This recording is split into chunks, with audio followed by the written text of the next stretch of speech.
Pastor Fernando falou uma coisa que para mim é muita verdade. Tava todo mundo morrendo de saudade de estar presencial, fala a verdade. Você não estava doido para dar um glória a Deus de verdade lá de casa? Não. Vamos fazer inveja para quem está assistindo online agora, vai. No 3, 1, 2, 3. Agora quem está em casa está com inveja. Amanhã a gente tem culto, se inscreve, vem para cá você presencial também. Pode sentar. Nós estamos aqui mais uma vez, e se você estava com saudade, eu preciso te lembrar que esse lugar é a casa do teu Pai, e você tem total liberdade aqui. Se você quiser dar glória a Deus, se você quiser dar aleluia, se você quiser levantar sua mão, levanta a sua mão. Se você quiser ficar de pé, fica de pé. Você está na casa do seu Pai. Que você possa aproveitar essa noite para relembrar tudo aquilo que Deus é para você, para relembrar o sacrifício de Jesus. Como foi falado aqui, a Santa Ceia é um dia muito especial, porque nós relembramos aquilo que Jesus foi e é para nós.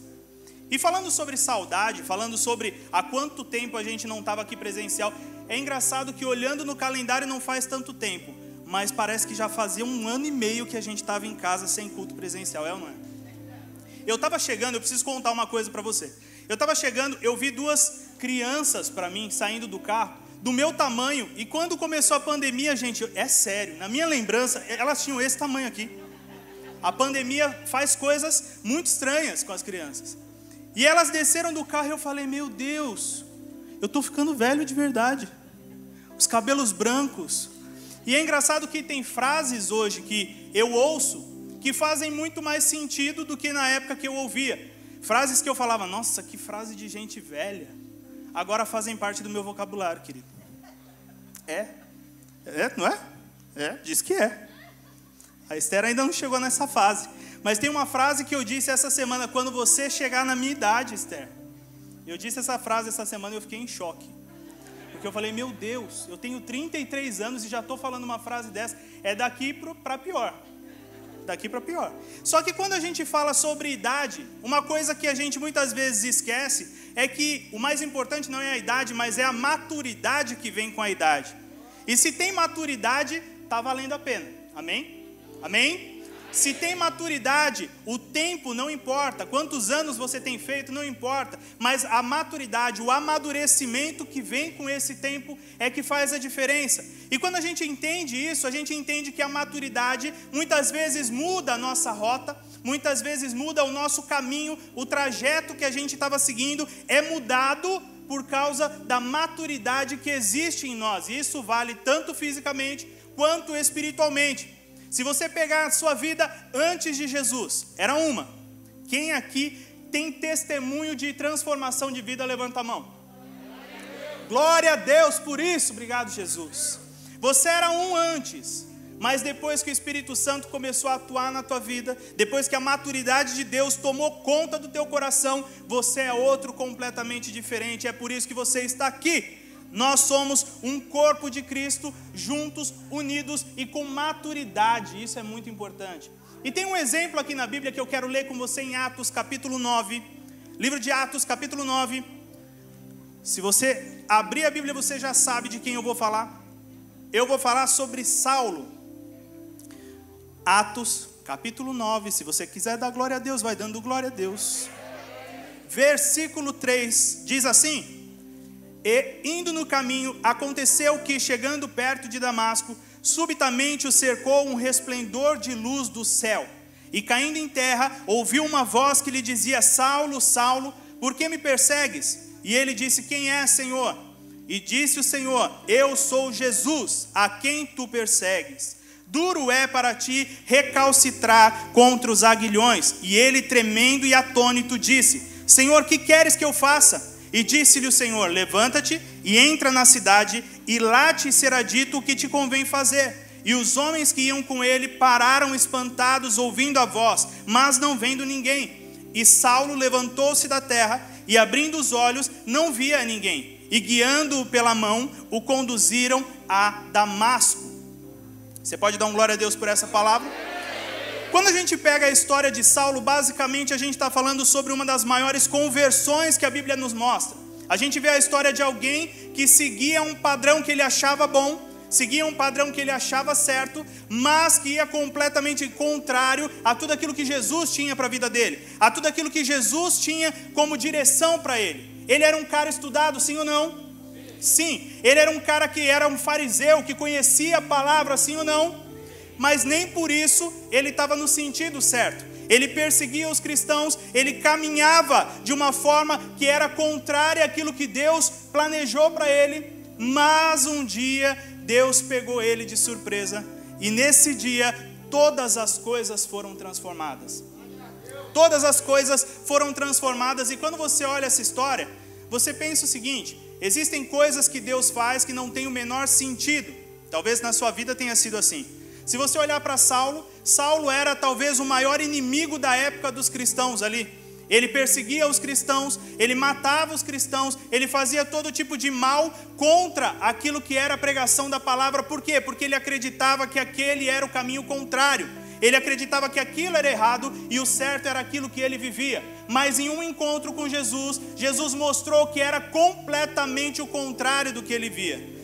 Jesus mostrou para ele que o plano era muito diferente, que a rota era muito diferente, que aquilo que era a vida de Saulo, como sendo um homem mau, visto pelos outros, não era aquilo que Deus tinha planejado para ele. Saulo não estava nos planos de Deus, mas Paulo estava nos planos de Deus. E por que eu digo dessa forma? Para que você entenda que os planos de Deus começaram a ser realizado sobre a vida de Paulo, à medida que ele encontrou Jesus e ele se permitiu ser transformado. Olha para a pessoa do seu lado, eu sei que você estava com saudade, né, Sérgio, disso. Olha para a pessoa do seu lado e diga: eu sei que você pode ter tido uma vida antes, mas quando você encontra Jesus, é que todas as coisas são transformadas. E aí você já emenda um glória a Deus aí, porque você lembra de onde Deus te tirou, você lembra aquilo que Deus fez na tua casa, na tua família, você lembra, e é por isso que nós estamos aqui glorificando e exaltando ao nome do Senhor, é por isso que nós estamos aqui louvando a Ele, aleluia, glória a Deus. Talvez hoje você diga assim: eu não era Saulo, eu não era um cara tão mau assim. Mas você estava num caminho que não era o teu caminho. Você seguia algo que não era aquilo que Deus tinha para você. Mas você encontrou Jesus no meio do caminho e todas as coisas foram transformadas. A questão aqui é o encontro. A chave de toda a história de Paulo é o encontro. E eu tenho que falar para você, eu vou fazer 12 anos de casado. 12 anos de casado, em julho, está chegando. E aí o que acontece muitas vezes, depois de 12 anos de casado, você esquece como era o primeiro encontro. Qual foi a sensação que você sentiu naquele primeiro encontro. E essa semana eu fiz algo muito diferente, a gente planejou algo muito diferente em casa, e eu tive um date com a minha filha mais velha. Um date, eu levei ela para jantar, só eu e ela, e a gente conversou a noite inteira, e a gente voltou para casa, e ela toda feliz, porque tinha toda a minha atenção para ela. E eu tenho que dizer para você que eu fiquei muito nervoso para esse encontro. Muito nervoso. Eu me sentia como no primeiro encontro com a minha esposa. E eu creio que a chave do primeiro encontro, a chave desse nervosismo, não é simplesmente você não conhecer a pessoa, não é simplesmente você não saber o que vai acontecer, mas é verdadeiramente você estar num ambiente onde você não espera muito bem o que vai acontecer e você é pego desprevenido por aquilo que a pessoa vai falar. Sim ou não? A Manu me surpreendeu demais nesse encontro. Eu falo para você que eu cheguei pensando que não teria tanto assunto assim. Ela tem 8 anos. Gente, eu quase tive que falar para ela: come, filha, para de falar, porque vão mandar a gente sair do restaurante. Porque ela se empolgou, ela já estava quase subindo na cadeira, ela se sentiu à vontade, se sentiu livre, porque aquele date tinha um dia, tinha uma hora marcada, e ela entendeu que aquele dia, aquela hora marcada era especial. Agora pensa comigo, Saulo foi pego de surpresa, sim ou não? Sim, mas Jesus tinha tudo preparado. Jesus já tinha o dia, já tinha a hora, já tinha o caminho de Damasco, já estava tudo planejado por Jesus. E eu digo para você, conhecendo a Bíblia, que Jesus já tinha planejado isso muito tempo antes. E quando há o encontro, esse encontro muda a vida de Saulo. Por quê? De Saulo para Paulo. Porque a questão não era simplesmente um momento onde Jesus falou com ele, mas ele estava no lugar certo e na hora certa.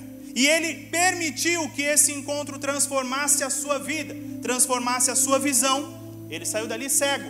E quando ele voltou a ver, ele não enxergava mais como Saulo, mas ele enxergava como Paulo, como alguém que servia a Deus, que amava Jesus Cristo, que estava disposto a sofrer o que fosse para pregar o Evangelho de Cristo. E eu estou falando tudo isso sobre Saulo e sobre Paulo, e eu tenho que dizer para você que não é nada disso que eu quero falar hoje. Nada disso. Isso daqui foi só uma introdução, para você lembrar quem é que foi Paulo. Paulo foi esse cara que viveu um encontro tremendo com Deus, e a Bíblia fala ali em Atos que isso tudo aconteceu. Só que se você lê o Novo Testamento, você percebe que Paulo foi uma chave para tudo que aconteceu no Novo Testamento. Nós sabemos que o Novo Testamento ele é baseado em Jesus Cristo. Ele é baseado em... Vamos comigo, presenciais. Vamos comigo. Ele é baseado em Jesus Cristo. Mas se Paulo não estivesse ali no processo que aconteceu no Novo Testamento, muita coisa poderia ficar faltando. A Bíblia diz que Paulo foi uma chave para que o Evangelho fosse propagado, fosse compartilhado. Se você olhar os livros que existem no Novo Testamento, mais da metade foi escrito por Paulo. E quando você entende isso, você percebe que o plano de Deus era perfeito para aquilo que aconteceria. Se você perceber no Novo Testamento, você entende assim. Ele começa com os evangelhos, onde a gente percebe como a salvação foi obtida, como a gente recebe a salvação. E isso mostra o quê? Jesus. Basicamente os evangelhos falam de Jesus. Depois a gente vai para Atos e a gente entende como a salvação foi compartilhada. Sabe aquele botãozinho que tem de compartilhar nas suas redes sociais? Era a necessidade que existia naquela época. Eles receberam algo muito especial. Vamos simplificar? Eles curtiram, mas eles tinham que compartilhar. E Atos é o compartilhar dessa mensagem. É o levar para outras pessoas aquilo que eles receberam, aquilo que os discípulos receberam.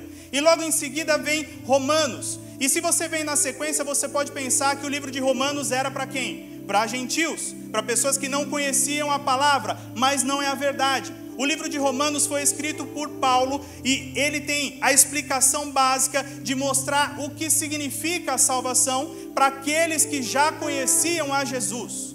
O livro de Romanos não era escrito para pessoas que nunca ouviram falar de Jesus. O livro de Romanos era para aqueles homens que eram comandados pelo Senhor, que moravam em Roma, mas eram de uma igreja que já estava consolidada. Por isso, falar sobre Romanos na Santa Ceia é perfeito, gente.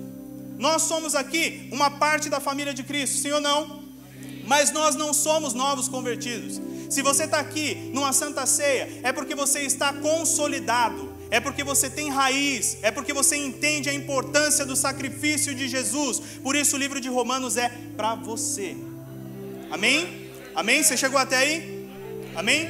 Continuando dessa forma, se você for ver a história aí que consta, né, tudo que fala sobre o livro de Romanos, Romanos é um dos livros mais estudados pelos teólogos. É um dos livros que tem mais material. E tem alguns teólogos que falam até que Romanos é uma das chaves para a Bíblia inteira. Se você não leu Romanos ainda, você precisa ler.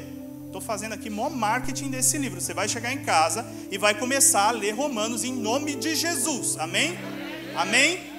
E quando você percebe isso, você vê que até mesmo Lutero baseou muito do que ele escreveu sobre a reforma protestante num estudo aprofundado de Romanos. Falando dessa forma de Romanos, eu quero dizer para você que existe um capítulo-chave em Romanos, que na minha opinião é um dos capítulos mais importantes que a gente tem. Romanos capítulo 8, já vai abrindo aí. Livro de Romanos capítulo 8. Você que está em casa vai dando glória a Deus também. Vai dando aleluia. E se prepare que Deus tem o melhor para você. Abre aí, livro de Romanos, capítulo 8. Aleluia. Em Romanos, capítulo 8, hoje a gente vai aprender 3 coisas muito importantes que vêm com a maturidade. Ou seja, a maturidade nos ensina 3 coisas importantes que você vai aprender em Romanos, capítulo 8. Todo mundo chegou? Vamos lá?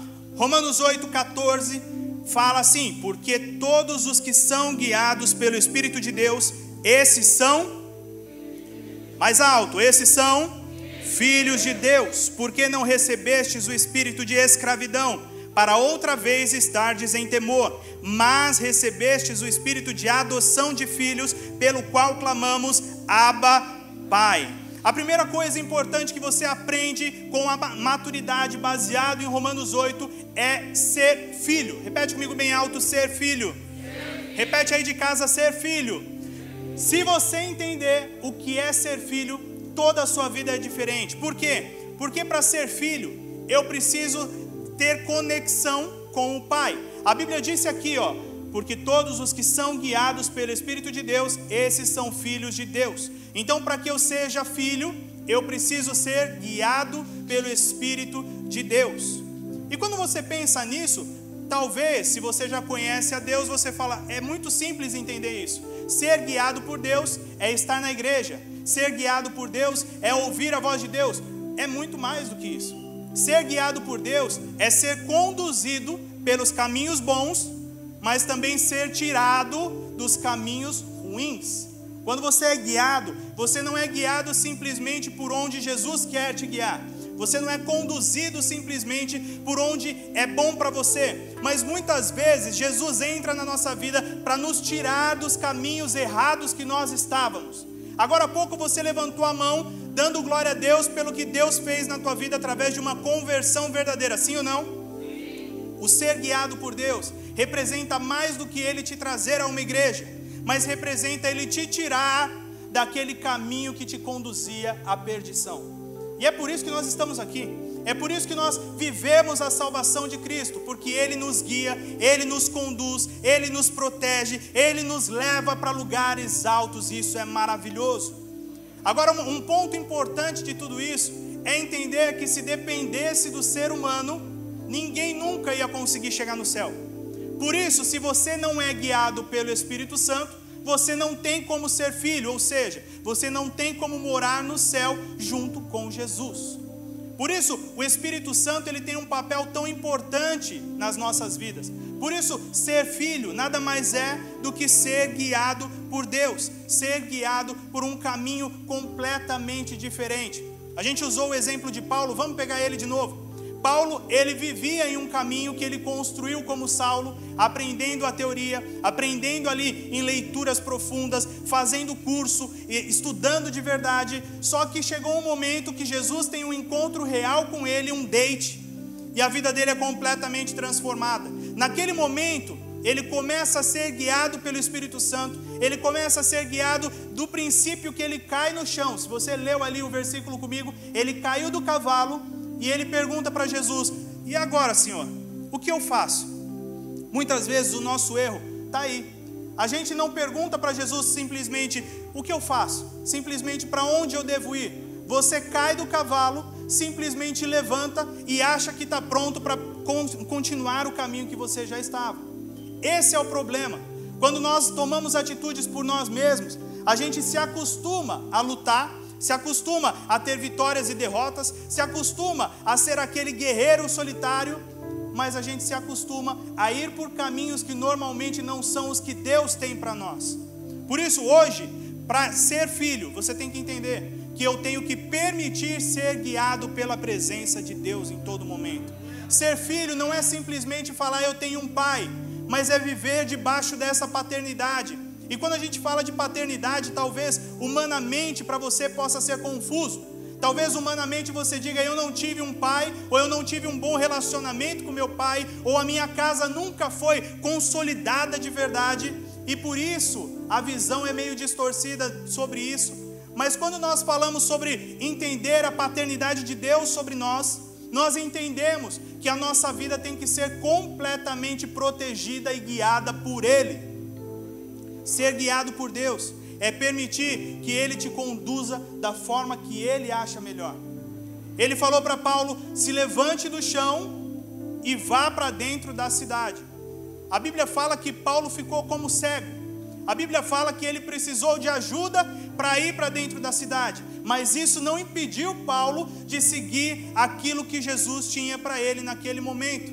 Muitas vezes o erro não está no caminho simplesmente que você toma, mas na forma que você toma os próximos passos da sua vida. Deus, Ele te chamou para um período, para uma visão, para um projeto específico. Mas se você parar pelo caminho, se você perder o foco pelo caminho, automaticamente você deixa de ser filho. Você perde aquilo que existe de mais especial em você, a ligação com o seu pai. É por isso que você tem que estar com os ouvidos atentos. A Bíblia diz que Paulo caiu do cavalo e o que ele fez? Ouviu atentamente a voz de Jesus. Ele não viu Jesus, ele não enxergou Jesus com uma placa, siga para lá.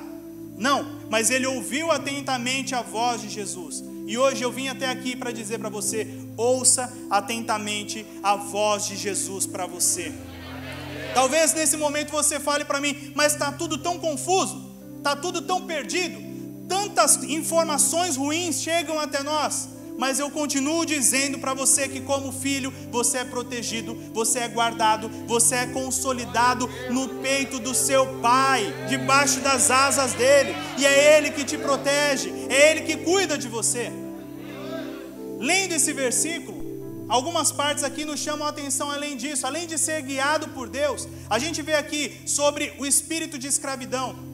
E ter o espírito de escravidão é um dos maiores fatores que fazem você não entender que você é filho. Por quê?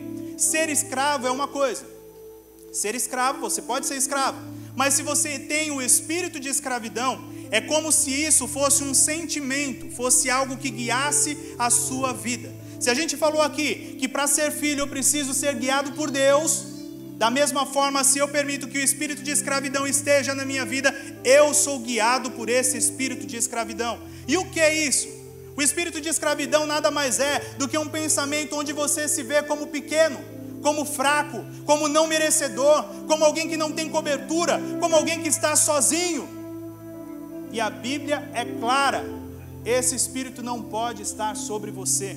Se você se enxerga assim, o único que está tendo problemas nesse caminho é você. É o espírito de escravidão que dominou a sua vida, te tornou frágil, te tornou suscetível a algo que Deus não colocou sobre você. O espírito de escravidão, ele gera medo. Por que ele gera medo? Porque ele faz com que você se enxergue tão pequeno, mas tão fraco, mas tão sem força para nada, que automaticamente você cede, você se frustra, você se coloca como derrotado antes da batalha. Se você ler a Bíblia lá em Êxodo, quando o povo sai do Egito, eles saem do Egito como quem era escravo e se tornou livre. Mas dentro deles continuava o espírito de escravidão. E o que aconteceu? Eles chegam numa terra linda, numa terra que tinha muito para eles, que tinha frutos abundantes, que tinha o melhor da terra de Deus para eles. Eles olham tudo aquilo e dizem: nós somos fracos, nós não merecemos, seremos derrotados, eles nos enxergam como gafanhotos, nós vamos ser devorados por eles, vamos embora, vamos viver o nada no deserto. Mais fácil do que lutar por aquilo que era a conquista para eles. O espírito de escravidão, ele entra na nossa vida sem que a gente perceba, mas depois que ele entra, se você não arrancar ele, ele vai dominar a sua vida e vai te guiar pro buraco. Você entendeu? Ficou um silêncio de repente que eu pensei que todo mundo tinha ido embora. Mas o espírito de escravidão não pode estar na tua vida, querido. Se você está enxergando isso na sua vida, eu digo para você o que vai combater o espírito de escravidão: o espírito de adoção. E eu quero que você dê o maior glória a Deus que você deu hoje. O espírito de adoção nada mais é do que entender que Ele é o seu pai. Acho que você não entendeu, vou repetir. O espírito de adoção é o mesmo que entender que Deus, o Todo-Poderoso, aquele que criou todas as coisas, aquele que te formou do nada, Ele é o seu pai.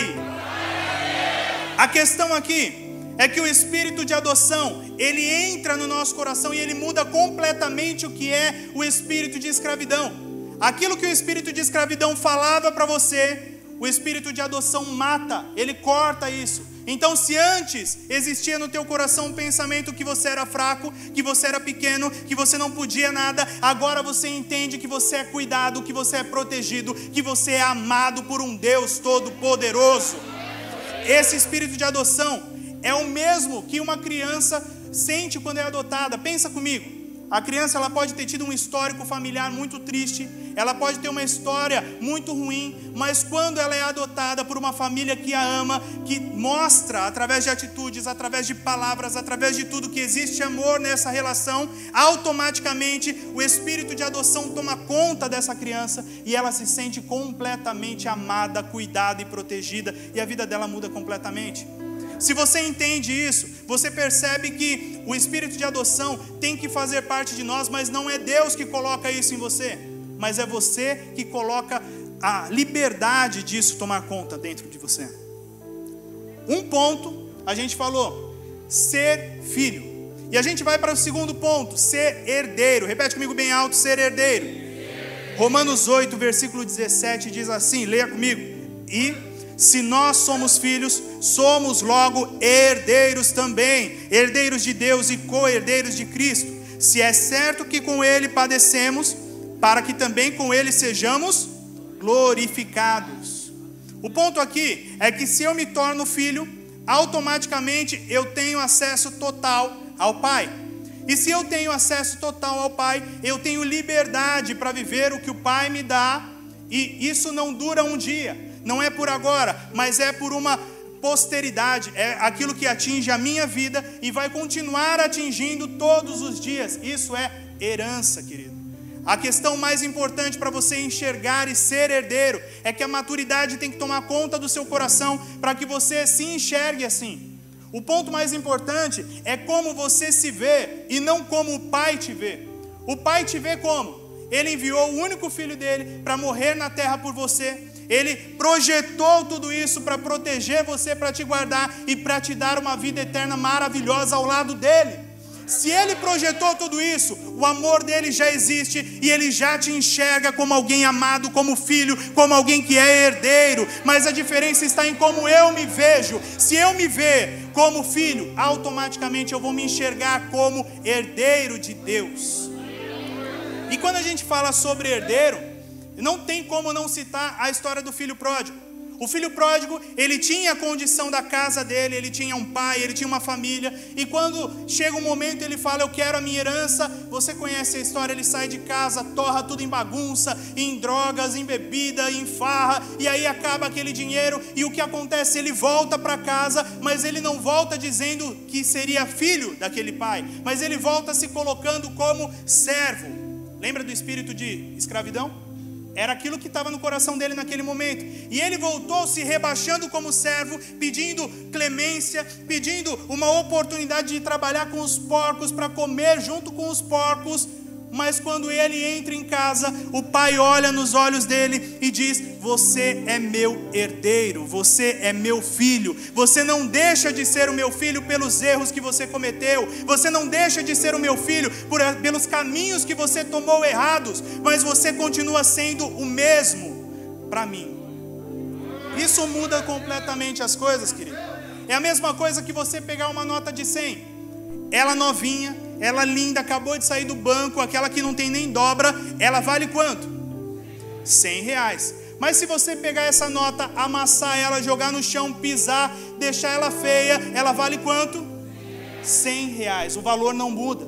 Da mesma forma, muitas vezes nós enxergamos a nós mesmos como alguém que não merece tanto amor, como alguém que não merece ser herdeiro. Mas a base de uma santa ceia é dizer para você que você é muito especial, porque você está na mesa com Cristo, você está na mesa do seu Senhor, do seu Pai, você é herdeiro de tudo isso, você foi chamado, você foi escolhido para estar aqui.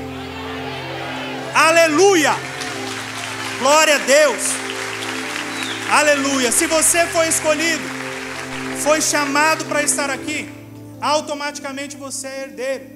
Você não pode se enxergar de outra forma. Se você é herdeiro de Cristo, você é participante de tudo. O nosso erro está em muitas vezes a gente ouvir a palavra herdeiro e pensar simplesmente em dinheiro. Herdeiro é aquele que recebe um valor financeiro, que recebe bens. Não. Herdeiro é aquele que recebe algo do seu pai, que é algo especial e é passado de geração em geração. Pensa comigo, se você for ler lá em Gênesis, você vê que todas as vezes que o pai ia morrer, ele chamava os filhos e ele não falava simplesmente, você meu filho, vai ficar com a minha Ferrari branca. Você é muito amado. Você, meu filho, eu não te amo tanto. Fica com o meu Voyagezinho, velho, acabado. Não, os pais chamavam e eles colocavam sobre eles a bênção. Eles derramavam uma herança que era uma bênção de prosperidade, de crescimento, de abundância, de realizações. Quando você é herdeiro, você não recebe simplesmente bens materiais, mas você recebe uma palavra de liberação sobre a tua vida, uma palavra de bênção sobre a tua casa, uma palavra de transformação em todo o ambiente ruim. Por quê? Porque os céus estão abertos sobre você, querido. E essa liberação como herdeiro já é sua, já está dentro de você. Aleluia!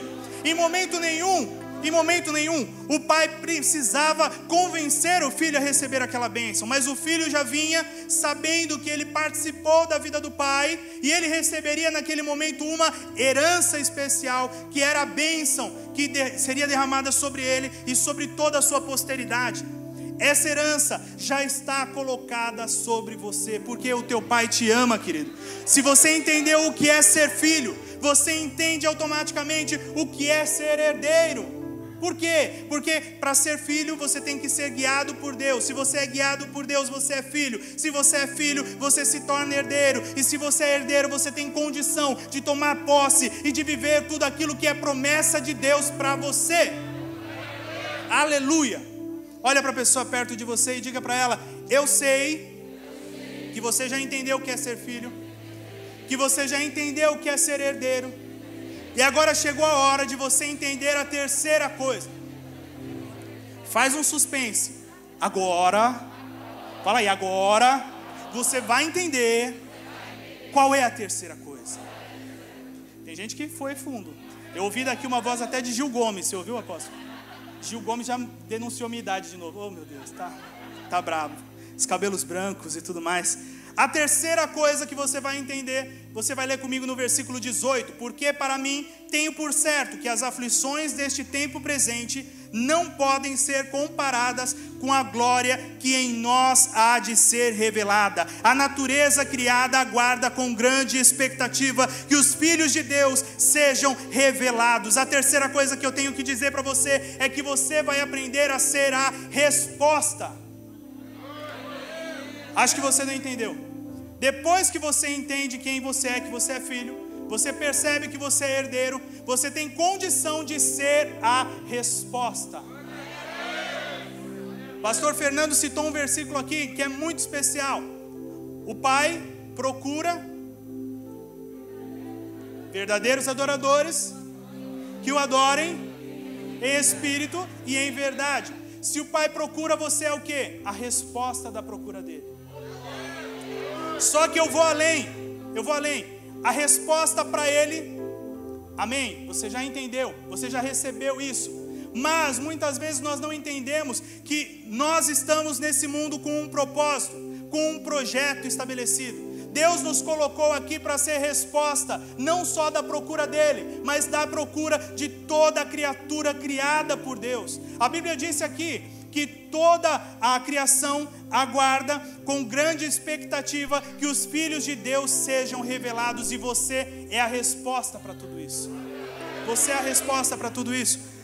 Uma questão importante aqui é que podemos entender que a situação lá fora pode não estar boa, lá fora a situação pode estar ruim, mas a Bíblia diz que em meio a toda essa situação, a glória há de ser revelada em nós.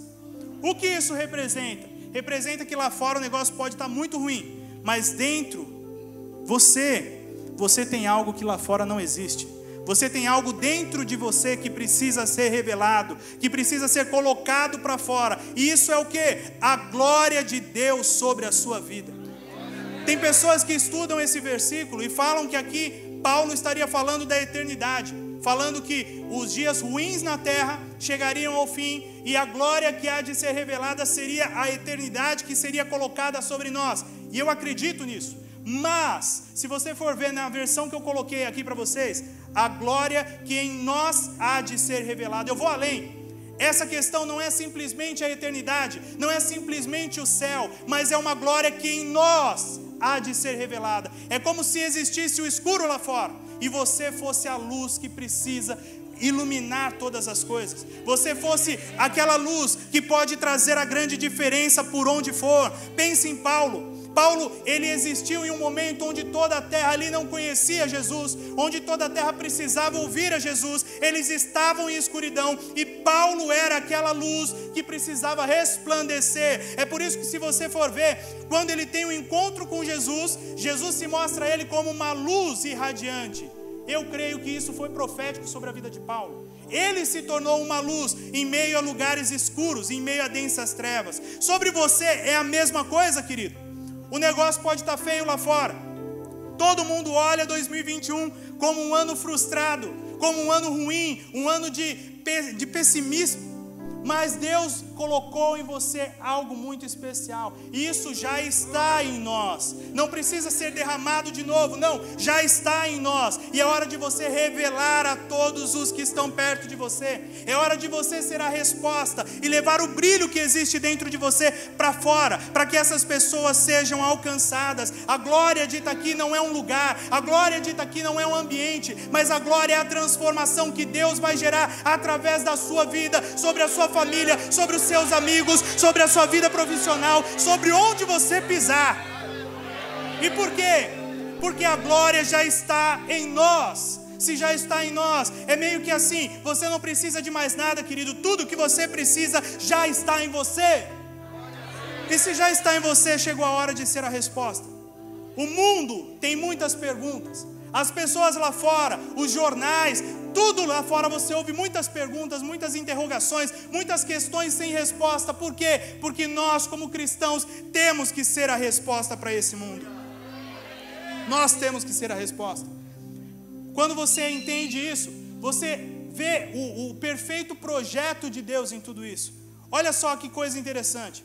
Ontem, Deus me deu essa palavra, e eu escrevi essa palavra e ela terminava aqui. E sinceramente eu fiquei falando para Deus: Deus, beleza, eu entendi, mas por que numa Santa Ceia? E hoje, antes de vir para cá, Deus me mostrou, eu tive uma visão como se fosse a Santa Ceia. E eu via Jesus sentado, eu via os discípulos sentados, e o que acontecia? Primeiro passo de Jesus com os discípulos, Ele ensinou a todos eles a serem filhos. Ele ensinou aqueles discípulos a serem filhos. Muitos ali tinham relações ruins nas suas famílias, na sua história, tinham problemas, tinham frustrações, tinham dores, e Jesus ensinou eles a serem filhos. Aquele momento de ceia representou mais do que simplesmente uma janta, mas representou uma passagem de herança. Foi um momento onde Jesus sentou com todos eles à mesa e Ele apresentou o projeto que Deus tinha para eles. Deus colocou sobre Jesus um projeto completo, e Jesus nesse momento estava liberando a herança sobre eles. Jesus terminaria os dias na terra, mas aqueles homens estavam pegando aquela herança nas mãos e entendendo que isso era o projeto de Deus para eles. Só que o ponto final aqui foi o final da Santa Ceia, onde Jesus sai dali e vai orar, e vai ser preso, é crucificado, é morto fisicamente. E aí você entende o que?